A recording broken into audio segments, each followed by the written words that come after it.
Hello, সবাই কেমন আছেন? আশা করছি সবাই খুব ভালো আছেন। আজকে একটি স্যান্ডউইচের রেসিপি নিয়ে এসেছি। এটা আপনারা ঘরে থাকা উপকরণ দিয়ে খুব অল্প সময়ে কিন্তু বানাতে পারবেন।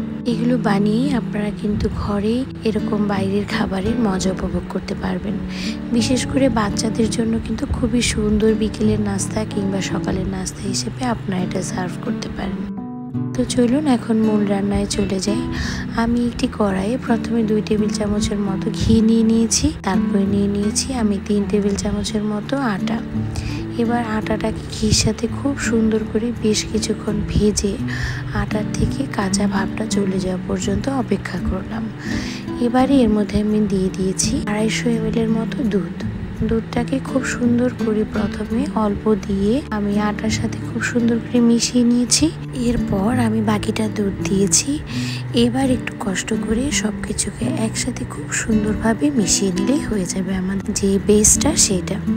এবার এর মধ্যে আমি কিছু হার্বস দিব, যেমন চিলি ফ্লেক্স দিব, একটু কালো গোলমরিচের গুঁড়ো দিব এবং প্রয়োজন মতো লবণ দিব। এখানে আপনারা চাইলে অরিগেনো দিতে পারেন বা অন্যান্য আরও যা হার্বস আপনারা খেতে পছন্দ করেন সেগুলো অ্যাড করতে পারেন। আমি ওগুলো খুব একটা বেশি খেতে পারি না বা পছন্দ করি না ফ্লেভারগুলো, এর জন্য আমি স্কিপ করেছি। এবার আমি এখানে দিয়ে দিচ্ছি পনির, গাজর এবং ক্যাপসিকাম। সবগুলোকেই আমি যতটুকু পেরেছি একটু ছোট করে কেটে নিয়েছি। একদম কুচি করার প্রয়োজন নেই, কিন্তু একটু ছোট করে কেটে নেওয়ার চেষ্টা করবেন, কারণ এবার আমরা কিন্তু আর খুব বেশি এটা রান্না করব না। জাস্ট সব কিছু 1 মিনিটের মতো একটু নেড়েচেড়ে মিশিয়ে নিব। তারপর চুলার জালটা বন্ধ করে দিব আর এটা ঢাকনা দিয়ে ঢেকে ঠান্ডা হওয়া পর্যন্ত অপেক্ষা করব।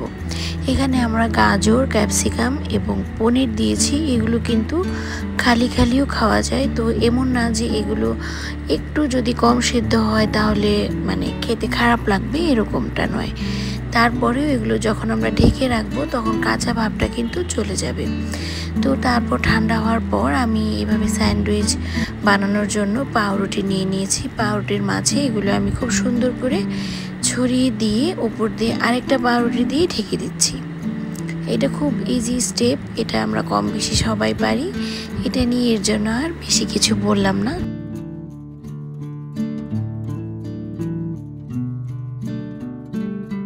তো এবার একটা ফ্রাই প্যান নিয়ে নিয়েছি, এগুলো ভেজে নেব। আমি এখানে কোনো বাটার গ্রিস করিনি, আপনারা যদি চান তাহলে এখানে একটু বাটার ছড়িয়ে দিতে পারেন। তারপর একটু হাত দিয়ে চেপে দিব, তাহলে যে পাউরুটি দুইটা সেটা খুব সুন্দরভাবে কিন্তু লেগে যাবে। এবার আমি উল্টে পাল্টে সুন্দর করে 2 পাশ ভেজে নেব। একটা ক্রিস্পি ভাব আসা পর্যন্ত ভাজতে হবে, তাহলে খেতে খুব ভালো লাগবে। ভেজে আপনারা এটা খুব বেশি দেরি করবেন না সার্ভ করতে, তাহলে পাউরুটিটা একটু সগি হয়ে যায়। তো এবার আমি মাঝখান দিয়ে কেটে নিচ্ছি। সবগুলো স্যান্ডউইচ আমি একইভাবে ভেজে নিচ্ছিলাম, ভাজতেছিলাম আর আমি সবাইকে সার্ভ করছিলাম। সাথে নিয়ে নিয়েছিলাম দুধ চা। আমাদের বিকালের নাস্তায় এই স্যান্ডউইচটা কিন্তু খুবই জমে গিয়েছিল, সবাই খুব পছন্দ করে খেয়েছে। এটা যেমন হেলদি তেমন কিন্তু খুব মজারও হয় খেতে। আপনারা এটা অবশ্যই বাড়িতে ট্রাই করবেন, আর যদি কেউ ট্রাই করে থাকেন আমাকে কমেন্ট করে অবশ্যই জানাবেন। আজকে এই পর্যন্তই, দেখা হবে নতুন কোনো ভিডিও নিয়ে খুবই শীঘ্রই। আপনারা সবাই ভালো থাকবেন। ধন্যবাদ সবাইকে।